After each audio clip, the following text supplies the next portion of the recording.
दोस्तों अगर इस समय पृथ्वी पर सबसे ताकतवर जीव को देखा जाए तो इनमें सबसे बड़ा नाम हम इंसानों का ही आता है। आज के समय में इस धरती पर ऐसा कोई भी स्पीसीज नहीं है जो हम इंसानों के दिमाग और टेक्नोलॉजी के आगे टिक पाए, क्योंकि इस धरती पर मानव ही एक ऐसा स्पीसीज है जिसका दिमाग बहुत ही इंटेलिजेंट है।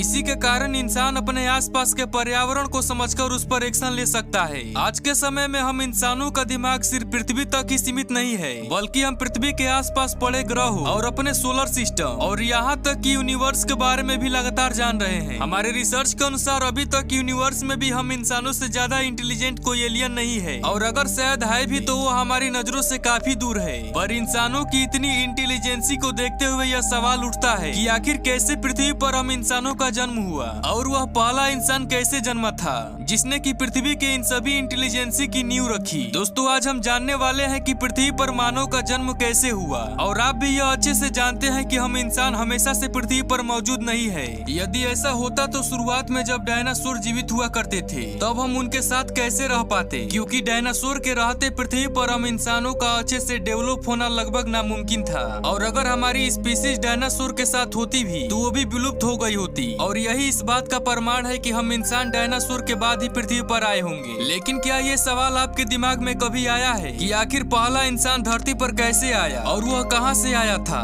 तो इसे समझने के लिए सबसे पहले हमें ये जानना जरूरी है कि धरती पर जितने भी जीव मौजूद है वो सब पहले के जीवों से इवॉल्व होकर ही आए हैं, जो एक समय में पृथ्वी पर एग्जिस्ट करा करते थे। इस प्रक्रिया को एवोल्यूशन कहा जाता है। वैज्ञानिकों ने काफी रिसर्च करके यह पाया कि हमारी पृथ्वी पर जीवन की शुरुआत समुद्र से हुई थी। पृथ्वी पर जीवन की शुरुआत आज से करीब 3.5 बिलियन साल पहले माइक्रो ऑर्गेनिज्म के फॉर्म में हुई थी, यानी कि यह इतना छोटा था कि इसे हम अपनी नंगी आंखों से नहीं देख सकते थे, और यह समुद्र के काफी गहराई में रहा करते थे। लेकिन बाद में जब धीरे धीरे एवोल्यूशन होता गया तब इन माइक्रो ऑर्गेनिज्म में काफी सारे बदलाव होना शुरू हो गए। ये सिंगल सेल्यूलर से मल्टी सेल्यूलर बन गए। इसके बाद इनमें कई सारे कॉम्प्लेक्स स्ट्रक्चर बनने लगे, और समय के साथ ये पूरे मल्टी सेल्यूलर ऑर्गेनिज्म इवॉल्व होने लगे। इनमें से कुछ पानी में ही रुक गए और कुछ पानी से बाहर आकर रेंगने लगे। इसके कई हजारों लाखों साल तक इवोल्यूशन कुछ इस प्रकार हुआ कि बड़े जीव भी धरती पर निवास करने लगे, जैसे कि डायनासोर्स। और ऐसा भी कहा जाता है कि इन डायनासोर्स के प्रजातियों के खत्म होने के बाद ही मानव जाति की शुरुआत हुई। आइए हम आपको बहुत ही गहराई से समझाते हैं। ऐसा कहा जाता है कि 66 मिलियन साल पहले एक बड़ा एस्ट्रोनॉट धरती से टकराया था। उस समय धरती पर एस्ट्रोनॉट की टक्कर बहुत ही ज्यादा खतरनाक थी, और इसके चलते पृथ्वी का वातावरण लगभग खत्म ही हो गया था। समुद्रों में काफी ज्यादा बड़ी बड़ी लहरें उत्पन्न हुई थी, जिसने की पूरी पृथ्वी को ही डुबो दिया था। पृथ्वी पर काफी खतरनाक भूकंप भी आए थे। इसके अलावा वैज्ञानिक ये भी बताते हैं कि उस टक्कर के चलते पृथ्वी पर मौजूद वोल्केनो भी फट गए थे। इन सभी घटनाओं के एक साथ होने के कारण पृथ्वी पर मास एक्सटेंशन हुआ था, जिस वजह से इन डायनासोर्स का अंत हो गया था।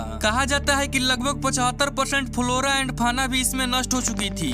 इससे हुआ ये कि पृथ्वी पर कुछ प्रजातियों का रहने का स्थान अब खाली पड़ चुका था, और साथ ही धरती के इकोसिस्टम का बैलेंस भी खराब होने लगा था। इसीलिए अब हमारी पृथ्वी को नए प्रजातियों की आवश्यकता थी, जिसके कारण मैमल्स अस्तित्व में आना शुरू हो गए। और इसके 10 मिलियन साल बाद इन्हीं मैमल्स की 3 से 5 हजार प्रजातियां धरती पर अस्तित्व में आ गई, जिनमें से एक थी प्राइमेट्स। ये प्रजातियां बंदर जैसे ही दिखती थी। और फिर इन प्राइमेट्स में भी काफी सारे बदलाव आए, जैसे कि पहला बदलाव ये था कि ये प्राइमेट्स 2 अलग अलग ग्रुप में डिवाइड हो गए। इनमें से एक था स्ट्रेप्सीन, जिन्हें वेज्ड नोज प्राइमेट भी कहा जाता है, क्योंकि दोस्तों इनमें सूंघने की शक्ति थी। दूसरे थे हैप्लोरिन्स, जिन्हें ड्राई नोज प्राइमेट्स भी कहा जाता है, क्योंकि इनमें देखने की शक्ति काफी ज्यादा थी। यानी कि दोस्तों ये इंसानों के 2 गुणों को दर्शाने लगे थे। इसके बाद लगभग 20 मिलियन साल पहले बदलाव के कारण प्रो काउंसिल अस्तित्व में आए। ये बंदर जैसे दिखते थे, लेकिन इनमें इंसानों की तरह फिजिकल गुण डेवलप होना स्टार्ट हो गई, और इनमें पूंछ नहीं हुआ करती थी। और जब ये इन्वॉल्व हुए तो गोरिल्ला जैसे जीव अस्तित्व में आ गए। और फिर इसके बाद लगभग 7 मिलियन साल पहले चिंपैंजी भी इवॉल्व हो गए, और माना जाता है कि ये हमारे काफी नजदीकी पूर्वज थे। इसके बाद आर्डिपिथेकस नाम के जीव अस्तित्व में आए, और इनका ब्रेन साइज थोड़ा बड़ा था। ये ऐसे पहले जीव थे जिन्होंने 2 टांगों पर चलना सीख लिए थे।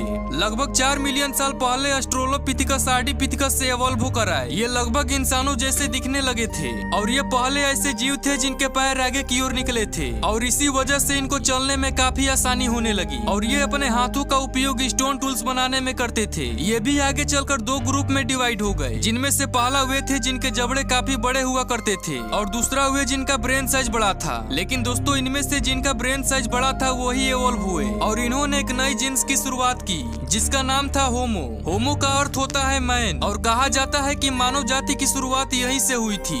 इस होमो जीन्स के पहला सदस्य थे होमो हैबिलस और ये पत्थरों से बने औजारों का इस्तेमाल करते थे। इसके बाद 1.9 मिलियन साल पहले होमो इरेक्टस अस्तित्व में आए। इनकी बाजू छोटी और टांगे लंबी होती थी।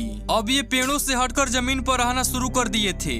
इनका ब्रेन साइज भी काफी बड़ा था। दोस्तों यह कह पाना मुश्किल है कि इनके कौन से ग्रुप से आगे का एवोल्यूशन हुआ। इसके बाद लगभग 3 लाख साल पहले होमो सेपियंस अस्तित्व में आए। इनका ब्रेन साइज पहले से ज्यादा विकसित था। होमो सेपियंस ने जानवरों को खाने के साथ साथ वेजिटेरियन चीजों को खाना भी शुरू कर दिया और धीरे धीरे खेती करना भी प्रारंभ किया। खेती ही वह चीज थी जिसने हम मॉडर्न ह्यूमन की नींव रखी और आजकल विज्ञान की काफी उन्नति के कारण हमारा विकास और भी ज्यादा हो रहा है। तो दोस्तों उम्मीद करते हैं आज का यह वीडियो आपको काफी पसंद आया होगा। अगर हाँ तो वीडियो को प्लीज एक लाइक जरूर से कीजिएगा।